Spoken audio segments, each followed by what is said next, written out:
दाऊदपुर गांव के आखिरी छोर पर मिट्टी और ईंटों से बना एक छोटा सा घर था। उसी घर में ब्याह कर आई थी राधा। मायके में वो बहुत साधारण परिवार से थी, लेकिन खाना बनाने में उसका हाथ जादू जैसा था। शादी के बाद जब वो ससुराल आई तो घर की हालत देखकर समझ गई कि यहाँ हर दिन एक परीक्षा जैसा होगा। घर में कुल मिलाकर 12 लोग थे। सास, ससुर, 2 जेठ, जेठानी, देवर, ननद और छोटे छोटे बच्चे।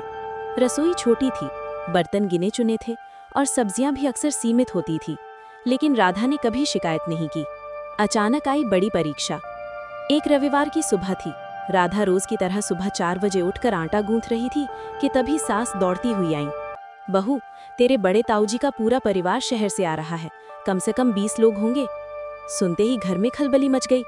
इतने लोगों का खाना, और वो भी अचानक। घर में झांक कर देखा तो सब्जियां बस थोड़ी थोड़ी बची थी। 3 आलू, 2 टमाटर, 1 कटोरी मटर, थोड़ी सी गोभी, आधी लौकी, थोड़ा पालक, 1 गाजर, 2 प्याज और कुछ हरी मिर्च। सास के माथे पर पसीना आ गया। बहू, अब क्या होगा? राधा ने शांत स्वर में कहा। माँ जी, आप बस 10 मिनट दीजिए, बाकी मुझ पर छोड़ दीजिए। रसोई में शुरू हुआ जादू। राधा ने सबसे पहले सब्जियों को छोटे छोटे टुकड़ों में काटा। उसने सोचा, कम है तो क्या हुआ, मिलाकर ज्यादा बना सकते हैं। उसने 3 चूल्हे जला दिए। एक कढ़ाई में आलू टमाटर की सूखी सब्जी, दूसरी में पालक आलू, तीसरी में गोभी मटर। फिर उसी मिश्रण से अलग अलग मसालों का तड़का देकर उसने नई नई डिशें तैयार की। आलू टमाटर सूखी, पालक आलू, गोभी मटर, लौकी चना लाल, कद्दू मसाला, लौकी में मसाला बदलकर, मिक्स वेज, आलू भुजिया, टमाटर की चटनी, हरी धनिया की चटनी, बूंदी रायता, जीरा आलू, मटर प्याज मसाला, सूखी गोभी, मसाला लौकी, हल्की ग्रेवी वाली सब्जी, भरवा मिर्च, गाजर की मीठी सब्जी, बेसन की कढ़ी जल्दी वाली, चने की झटपट सब्जी, आलू का रस्सा। हर सब्जी थोड़ी थोड़ी थी, लेकिन स्वाद में अलग।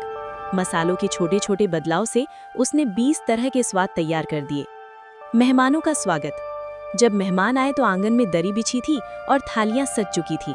थाली में 20 कटोरियां देखकर सबकी आंखें खुली की खुली रह गई। अरे, इतने कम समय में, इतनी छोटी रसोई में। सबने खाना चखा। हर कौर के साथ तारीफ बढ़ती गई। बहू, तुमने तो कमाल कर दिया, इतनी वैरायटी तो शहर के बड़े होटलों में भी नहीं मिलती। सास की आंखों में आंसू आ गए।